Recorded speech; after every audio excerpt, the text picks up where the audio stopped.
संतोष करने से हमें मानसिक शांति और सुकून मिलता है। सुनते हैं एक कहानी। एक भिखारी भीख मांगने के लिए एक घर में जाता है। वह घर किसान का होता है।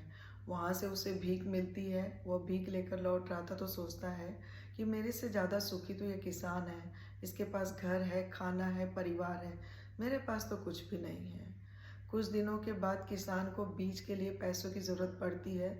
वह पैसे लेने के लिए साहूकार के पास जाता है और वहाँ से पैसे लेकर लौट रहा था तो सोचता है कि मेरे से ज़्यादा सुखी तो ये साहूकार है। मेरे पास तो पैसे बिल्कुल नहीं होते और साहूकार के पास कितने पैसे हैं।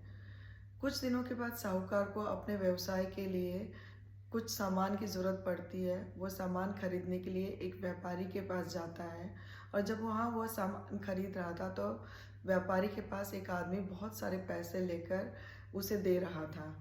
जब वो सामान लेकर लौट रहा था तो सोचता है कि इस व्यापारी के पास कितने पैसे हैं, मेरे पास तो कितने कम पैसे हैं, तो मेरे से ज़्यादा सुखी तो व्यापारी ही है।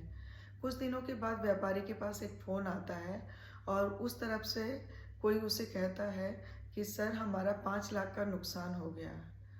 व्यापारी बड़ा दुखी होता है और सोच ही रहा था कि इस नुकसान की भरपाई कैसे करें। उतने में उसे एक भिखारी दिखाई देता है।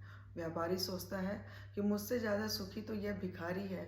इसे किसी बात की चिंता नहीं, किसी चीज़ की ज़रूरत नहीं है और किसी बारे में सोचने की ज़रूरत नहीं है।